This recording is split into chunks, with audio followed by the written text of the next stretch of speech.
buyer who liked my feature on Littleton, which is a suburb that I live in. That one had 34 views, and he's moving here in June from New York. The vanity metrics don't really matter.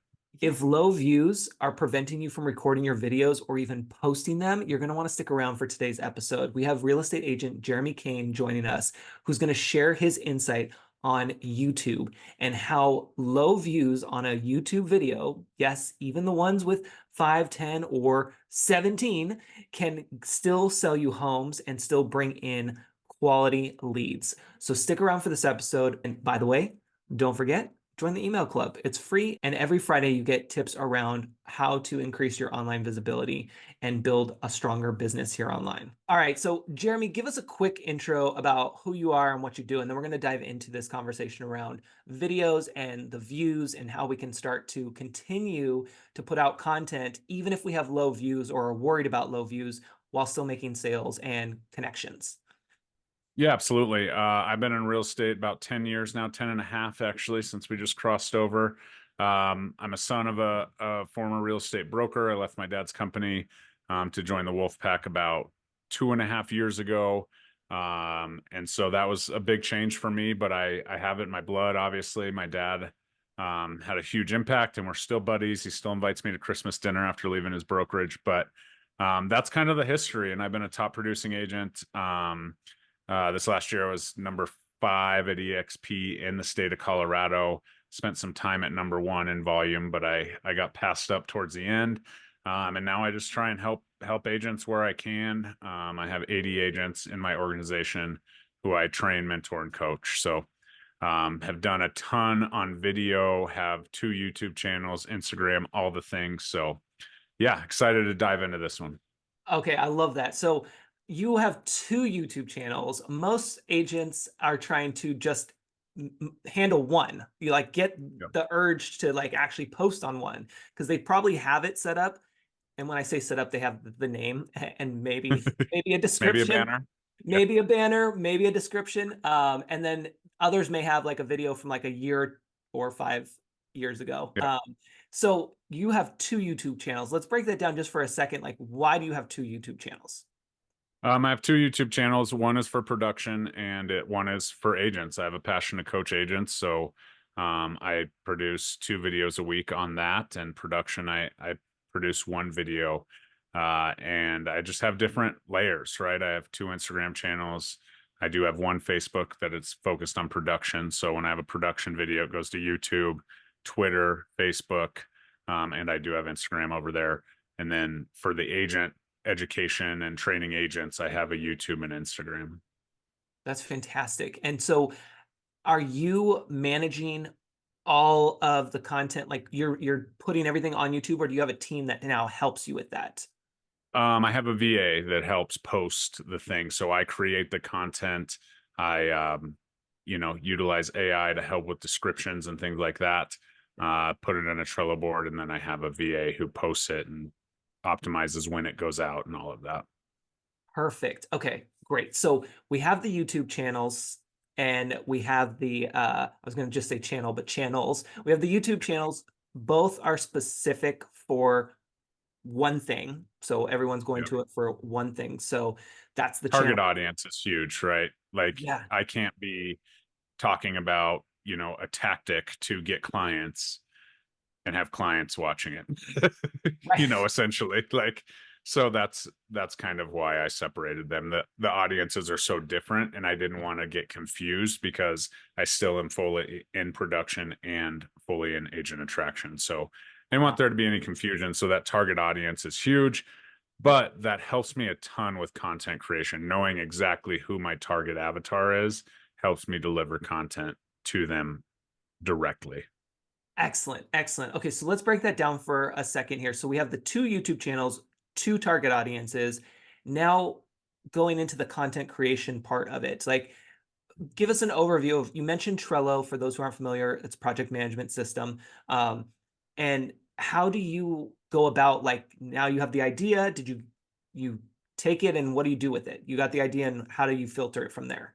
Yeah, for a long time, I was having the idea. I'd put it in my phone in notes. I listen to a lot of podcasts, and I'm a member of Arte Syndicate and a lot of different personal development kind of driven things. And so when I had something or I had a question come up from a client or an agent, I would put it in there, and then I would take hours upon hours to kind of create an outline, and then a description, and then the tags, and then the title. And then I do also outsource my thumbnails, because for $5, $10 a thumbnail, I spend hours and hours trying to get it right, and it still looks like crap. So I'm not an artist by trade, so I outsource that stuff. I do outsource a lot of it, but in the beginning I did not. um and I would suggest that to anyone. You don't want to get this whole outsourcing team and then fall on your face and get scared to get on video. Yeah. I knew pretty well that I was ready for video. I did January 2020. I started Facebook Lives Why Invest Wednesday, to my production audience, and I've gone live every Wednesday. I've missed two, and I've also done two on Thursdays, but I've only missed 2 weeks. And one time I was in Lake Powell, um, unable to have internet, and I can't remember the other one I missed. Maybe it was a Christmas or something. But that really helped me understand being on video. It got a lot of the nerves out because I was live. There was no editing, there was no additional post. It was just done. Yeah. Oh, I Yeah. love hearing that. That's exactly how I started my video journey, was doing live. Yeah. In fact, way back in the day, Periscope. I started there because that Yeah. was pretty much the first one to have it. Yeah. And then I slowly eased into Facebook because I was like, I don't want everyone to see me that knows me to see me, because then they're gonna judge me. And so I started with the Periscope part of it, and that helped ease Yeah. me into it. Yeah. I just went straight to Facebook and said, let's roll. People loved it. Yeah. I mean, I'm just, I don't care about telling my story and, buying a house at 19 and having 7 rental properties and, personal residence at by four. I'll turn 40 in a week. So, Nice. um, that's what I like to tell. And that's what I started with, right? That was my basis. Like, hey guys, like you could literally have a 7-figure net worth pretty quickly with $0 if you just make the move. So that's where it started, but now it's more market stuff and everything. That Okay. was Yep. 3 years ago now, 4 years, going on 4 years here. Wow. Okay, so we got the channels, we got the target audience, we got the content creation process of that. How do you what's your schedule? Are you doing batch filming, like one day you just knock it all out of the park and then send it off to the VA to do edits Yeah. and And optimization? and I'll be completely honest with you. I come up with ideas.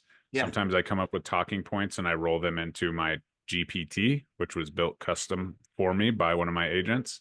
And literally now I come up with the idea. If I have the talking points, I throw them in there. Sometimes I just come up with the idea and it spits out an outline for me. I don't need scripts. I can't read off a teleprompter. I did that for a time. But now the thing is, I'm expert in both of the areas that I'm talking about. So if I just have a bulleted point thing, so I manage the flow, it works pretty well. So then I have ChatGPT spit that out. It spits out a description based on the keywords I want, based on my personality and my bot that my buddy Adam Gillespie has programmed. He's big into the AI Nice. scene for real estate agents. So he built that bot for me, and now we just roll, and it's pretty cool. And obviously I proofread and all the things, but now it took content creation from a 3-hour process for 3 videos to a 12-minute process for 3 videos. No And kidding. so, yeah, it's Wow. pretty impressive. So utilizing it helps me organize my thoughts. It writes better than me, does a lot of things better than me. So it saved a lot of time. And then I just record the content, which is actually the hard part. Right. But have the studio set up, you see the lights, I have, Yeah. the cameras, I have all the things. So And are you that's sitting the down? process. Are you sitting And down so, like every Monday to do something, or how does that work? yeah, so I do that. A Thursday is my day. So I usually take an hour before one of my calls and kind of get all the things lined out that I'm going to record. And then after that call, I have a 3-hour block where I just batch those. Ah, Now, for my production channel, I do it on Wednesdays, and I go live, and I use OBS to also oh yeah. record in the background. because I use StreamYard to go live on multiple platforms. And so that quality isn't quite as good. So I use StreamYard to go live, and I'm recording on OBS, and I send that off to my editor. I do have an editor Oh, okay. as well. So I have an editor, a thumbnail guy, and my VA helps blast it out. Nice. And now, So I do that and record. and the VA person is doing also the SEO optimization for titles and A descriptions, little or bit. I do a little bit of titles that it'll spit out 10 title options for my idea. It spins out 5 thumbnail options. So I take the description I like, send it to my thumbnail editor, or she does actually. My VA sends that out because it's in Trello. She gets in the back end, sends that to the thumbnail order. I record the video, send it to my editor. My editor uploads it into Drive, and my VA takes it from there and matches it up from the Trello description and does that. oh, it is beautiful. That is like It's so nice and right. straightforward, especially now that you have also dedicated days for that process, because then it helps everything else flow. Yeah, and I do want to say, like, don't compare your starting point for your audience, at least. Like, you don't need all of this. Yeah. Honestly, I would just get comfortable on video before I started paying someone to do it. Um, and we can kind of go down this road in a second, but Yeah. I just I sucked at editing. It was hours upon hours upon hours, and here we are. So that's kind of my process, but it's as easy as, you know, recording the video, maybe start on Facebook, somewhere simple where the SEO isn't quite as intense as like YouTube. Get used to being on video, get used to seeing, some results and engagement, and then you can cross over. But don't feel like you need all of these things. And I have agents in my downline that are graphic designers and they love doing the thumbnails. They don't outsource those. I have Yeah. agents that love editing. Like that's not me. Yeah. I run 2 pretty full-time businesses with agent attraction and production. So um, that's that's just what works for me. But I Yeah. also have the income, to do it. And I have closed transactions directly from my YouTube channel Mm. too. So that helps. Yes. Yeah. And let's dive into that, because that's all part of that process, right? And that result that we're all trying to get is, a lot of people think that you have to have millions of views and go Yep. viral in order to have success, but that's not always true. And in fact, most of the time, it's not true. So tell us a little bit Yep. more about that journey for you. Yeah, so my first client that I got from YouTube was about probably a year into, maybe 10 months into recording videos and editing, like really being dialed into posting once a week or twice a week on YouTube. Okay. And so I had a video, and it was just about my pricing strategy and how I price homes, and is directed at sellers. And one day I had some lady call me up and she said, "Hey, I watched this video titled this." And I was like, "Oh, cool." And I was like, "Oh, that must have blown up. Finally, like I'm getting back some traction," because I did outsource my SEO to someone on Fiverr, and it was really good. And I was getting thousands of views and it was awesome, but I wasn't really getting any engagement. And then Uh, all of a sudden my views went from United States to all Russia, and I don't sell houses in Russia. So that was a problem. And I feel like that's kind of pushed the algorithm down. So at that time, I was like, oh, yes, it's coming back. yeah. Right. I'm ready to roll. And I looked at the video and it had 17 views. And I literally signed up a $1.1 million listing from that call. Oh my gosh. So Sold it. I mean, how did that feel when were you down and out when you saw that it only had 17 views, or at that point you were already like, this is it's good, like it worked? Right. I mean, I don't care. All I need is really one view if they're going to pay me, Yes. 3.2% on a 1.1 million or whatever they're going to pay me. But it was not that at all, because in doing video and being in it at that time, 3 years into my journey, every person I talked to and every client I talked to mentioned a video. Now, where they watched it, Facebook, Instagram, Twitter, YouTube, I don't know. I mean, some of them say I saw your video on X, but not X. Right, Maybe right. X, but not not really. Facebook or whatever. So I knew it was working, and my target audience kind of evolved into my sphere and my people, and it gives me amazing street cred because I do a market update every single month. Yeah. And so it's almost like people don't even care about the market, which I think is positive for buyers and sellers, not to be like understand exactly what the interest rate is or what, the appreciation rate is, because the truth is that people need to buy and sell when people need to buy and sell. Right. And they shouldn't make their judgment on a headline that says interest rates are high or interest rates are low. Life happens. And so I had some street cred of people being like, yep, Jeremy knows the market. Like, I don't even have to turn on those headlines because if I have a question, I know that Jeremy's got my back because I've seen his videos. I see that he's constantly talking to buyers or sellers. So, I mean, I wasn't down and out at all at that point. I was like, that's cool. Let's go. And she happened to tell me she watched it on YouTube specifically, and I didn't know her. A lot of the people that are giving me the feedback, I know they're my friends, they're my buddies, they're past clients, whatever. Sure. And so I looked at it, I was like, cool. And it takes me back, like my mentor, Mike Sherrard, obviously a huge YouTube guy, Yeah. always talks about coaching agents, right? Coaches thousands of agents on the other side of video. Once you get them on video, Mike's a really good follow for YouTube and all of that. And Mm. he always says, like, the minute that someone says, when am I going to get my first deal from on YouTube, he knows that they'll probably fail because he also knows that the dedicated effort of being consistent will eventually get you, transactions and get you the connections you need. Yeah. However, there's no magic number. He's had agents do one and get a deal. He's had agents do 100 and never get deals. Um, depending on how it rolls, and there's all kinds of things that go into it. And so there's no dedicated time to put in, and real estate agents really struggle with that, right? It's always about ROI.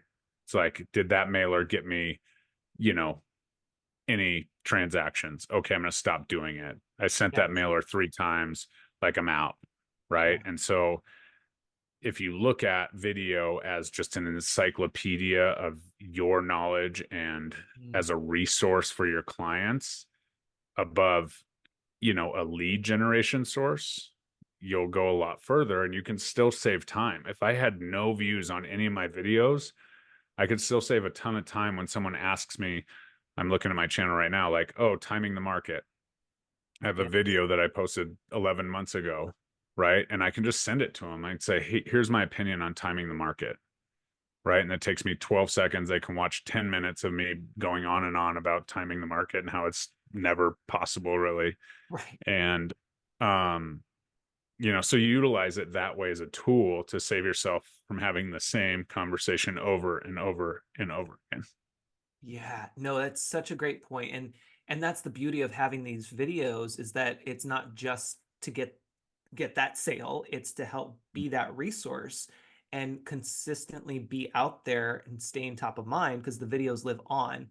And like you Right. mentioned, it's not just using one platform, it's having it on multiple platforms and understanding that just because you got 17 views on YouTube doesn't mean that the 200 views you got on Facebook don't account. Like it's all of those Right. collectively. And again, Yep. like you said, it just takes one view. Yep. Absolutely. And so that's huge. And then just keep going. Like if you do 2 videos for 2 years consistently, you will have positive results. You might not have a lead, you might not have anything, but you'll be comfortable on video and you'll probably have some pretty good feedback or results or videos to utilize or, whatever. Yeah. I don't know if you do this, but this is one thing that I just heard on a podcast I was listening to last week was having a dedicated, so talking about YouTube and trying to see that conversion and like understand like where the leads are coming from. One Mhm. podcast episode, they were talking about how one person actually has a dedicated email address that they'll put only for their YouTube channel. So their call to action in all their videos and in the description is to have them go to that email address. And then that's how they know specifically where those leads are coming from. And so Yep. that's just another one way that people can do that. Do you do Yeah, your anything? call to actions are huge. I don't have any dedicated. I do drive people to my Instagram and all the things. I Okay. think my goal is to use YouTube as a way to build trust, Ah, right? yeah. And if they build trust and then they're, following me on Instagram, they see a little bit different side. They see my kids, they see, that kind of stuff every once in a while, family. So it's just, this is the tip of the iceberg. YouTube is my real estate knowledge, like, which I'm pretty proud of. Like, I'll go to bat against most people as far as Yeah. my real estate market knowledge and what I've done. And then maybe they just need a little more, right? Maybe the video, my listing tour, right, isn't doesn't do it for them, but they're like, okay, well, I see that listing video. It's professional. It's really good. Has those ones get a little bit more views because of how I distribute them. Right. But that's where you got to step back and be like, okay, then take them down the next train, right? It's not YouTube and lead. Right. Sometimes it is, sometimes it's not. Sometimes they need a little more. So that's what I do. I know people have dedicated phone numbers. Mhm. One of my lending partners, Jimmy Everett's here in Denver, has a great channel and he gets a ton of calls and he has a dedicated phone number. So when he looks at his phone, it just says YouTube. Um, Nice. so so it's certainly, there's options there to drive certain people to certain phone numbers and such, especially with Yeah. our CRM connections and things like that. Like you can get pretty creative.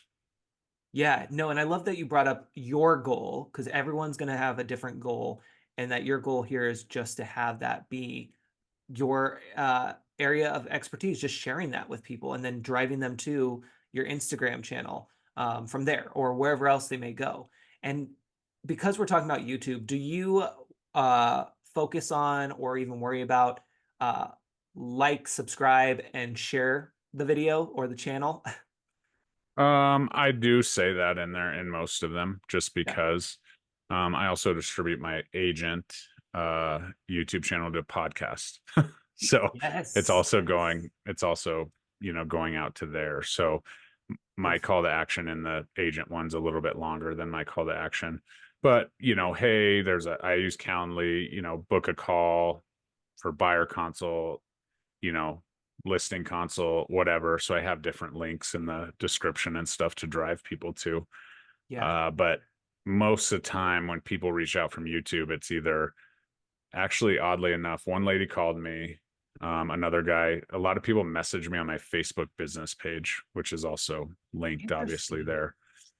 But that's how I just had this happen again. It's a buyer who liked my feature on Littleton, which is a suburb that I live in, Okay. actually.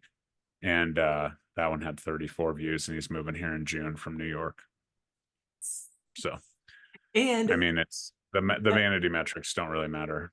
yeah, To be honest, exactly. I'd rather have one person that actually listened to it and got something from the video who reaches out than having 700, 800 views and no engagement or no outreach. Yes. And I love that you pointed out Facebook. They're messaging you on Facebook because I, Facebook has a bad rap, and a lot of times, people kind of are just like, well, I'm all on Instagram or I'm all on YouTube, but they're not really using Facebook anymore for whatever reasons. But the fact that these people are starting to message you on Facebook is awesome for that piece of it. Yeah, I mean, I think a little bit of that's generational, right? Yeah, Like 100%. Yep. there's a lot of people who use Google and have never even been on Instagram, Yeah. right? So that's important. And I train and coach a lot of agents to really focus, and this is hard because obviously I just named off all the places that I am, but you have to be consistent on one social media platform at a time.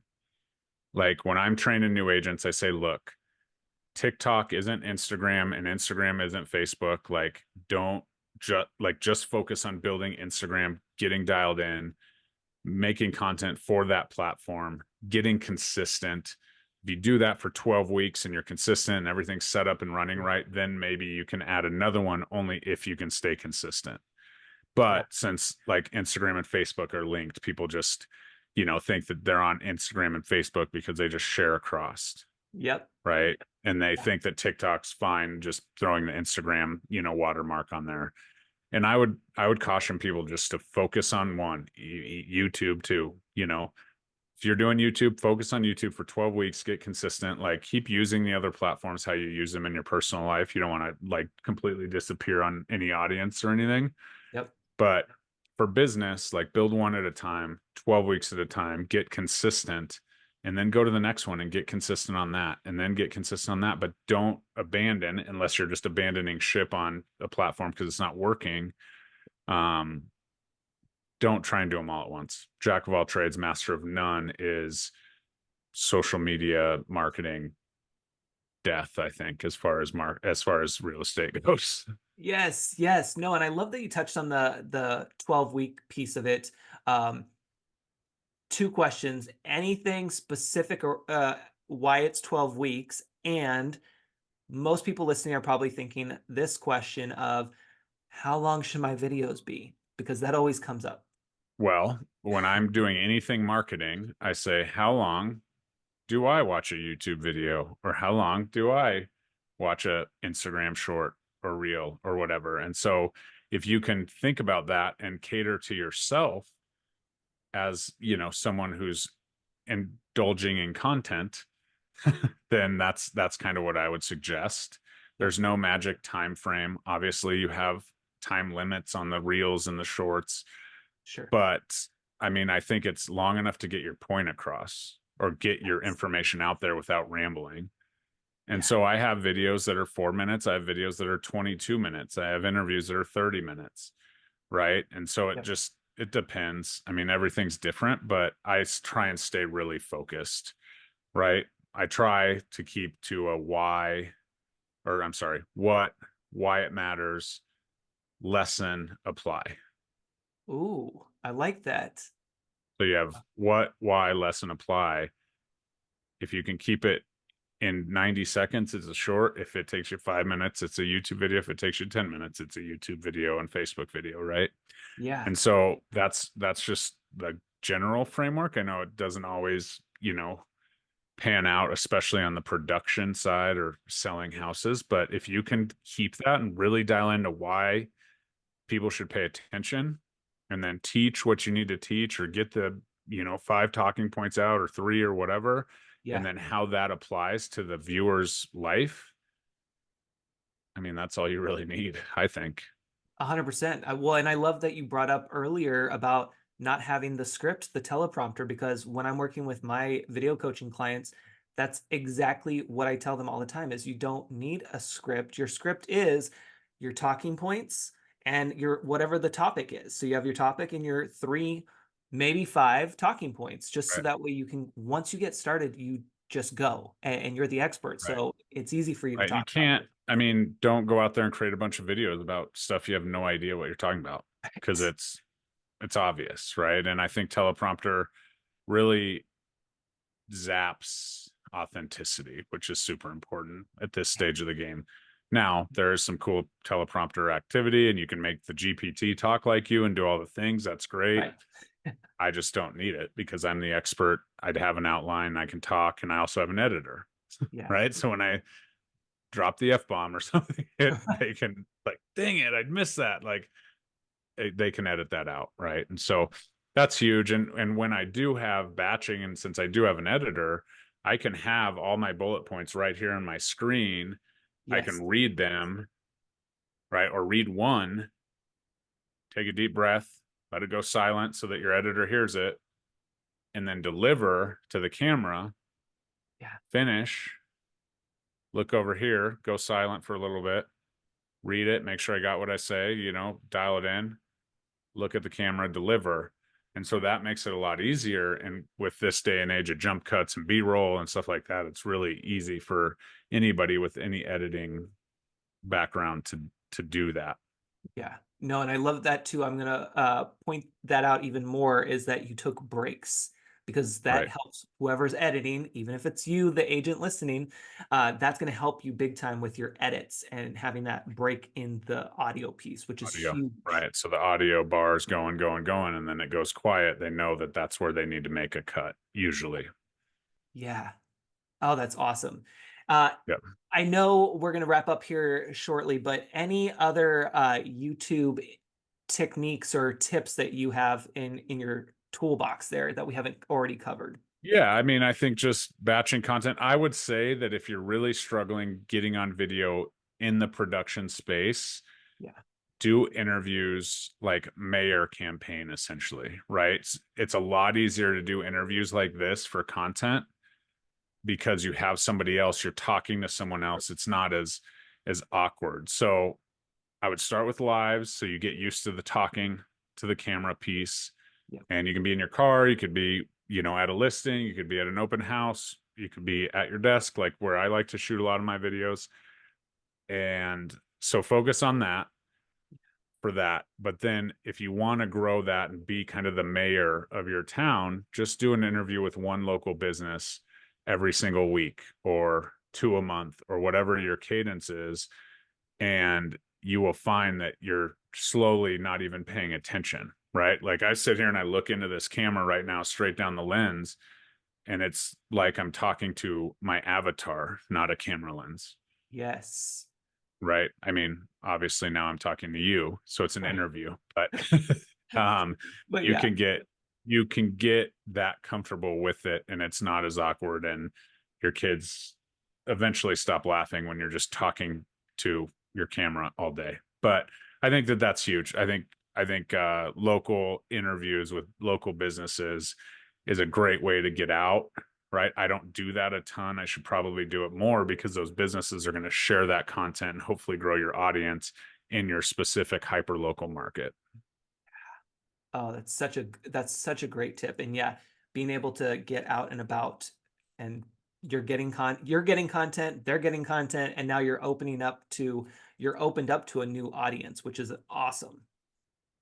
Right. And then again, the gear isn't like you have everything you need right here in a cell phone, to be honest, to get going.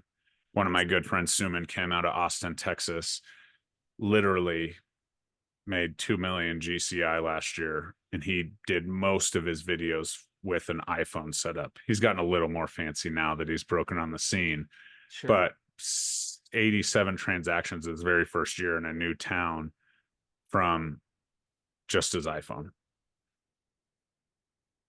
right? $67 million in volume. So I would say don't overthink it and try not to. Now, when I'm coaching agents, this is a huge part of it, right? Because they see me on video Yeah. and I say, okay, you need a setup that's set up, right? Because so many times we're like, oh, I'm not going to shoot videos today because I didn't get ready. Oh, Right. I'm not going to shoot videos today because I have to set up the camera and the lights and all the things. Oh, I'm not going to shoot videos today because of any excuse you can possibly think, right? So if you have a dedicated place, you can flip on the light, press record, you're a lot more likely to record that video and use it. So those are kind of the tips that I would say in no particular order. I kind of jumped all over the board there, but you don't need equipment. You can interview other people. That's easy, and set up a space so that it's one less thing, right? Yes. Especially the ladies, Yes. right? You have to get your hair done. You have to do all that. Some of us guys are like, all right, I've definitely filmed videos in a polo and sweatpants, Yeah. right? From this, like, but some people are like, there's no way, right? And so, ladies or not, whoever you are, if you have to, be ready and prep for getting on video, make sure that you get ready, but you have a space to go to so you can sit down, flip a couple buttons, and be off and running.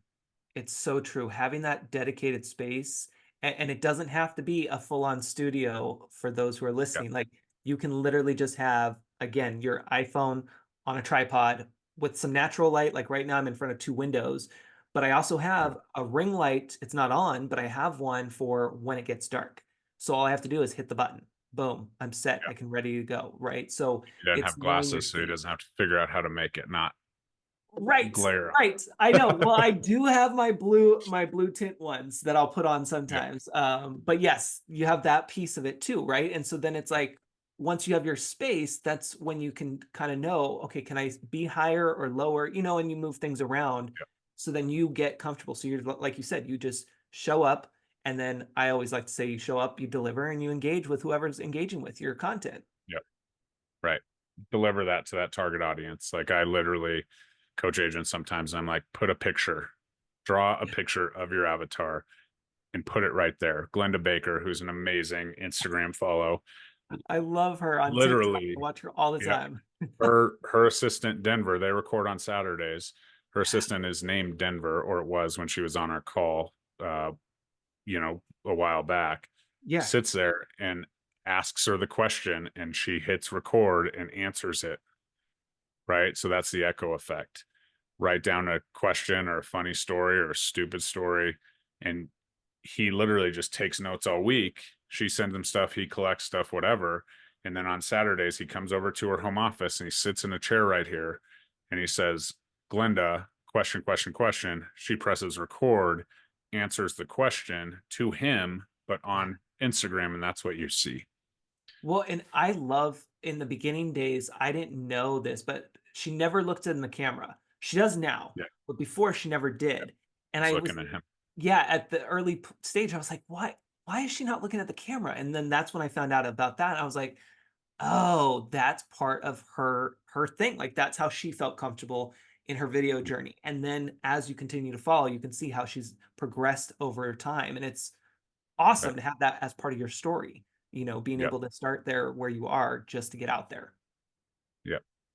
And No, that's so awesome. there's no excuse really. I mean, ultimately, especially this day and age with the value needed and all the things, for whatever industry you're in, like just show up on video and provide value and things will probably go well. Yes. Yes.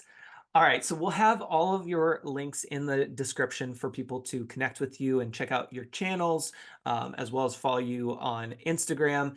And would you say that Instagram is like your primary? Like, do you have a primary spot that you always send people to? I do not. Okay. I kind of Just am wanted to check. I just want to be where every generation is. Not that every generation is my target, but you know, that's just where I want to be. So I would say, and also, so here's the deal. I built my entire business through Facebook. My Facebook got hacked.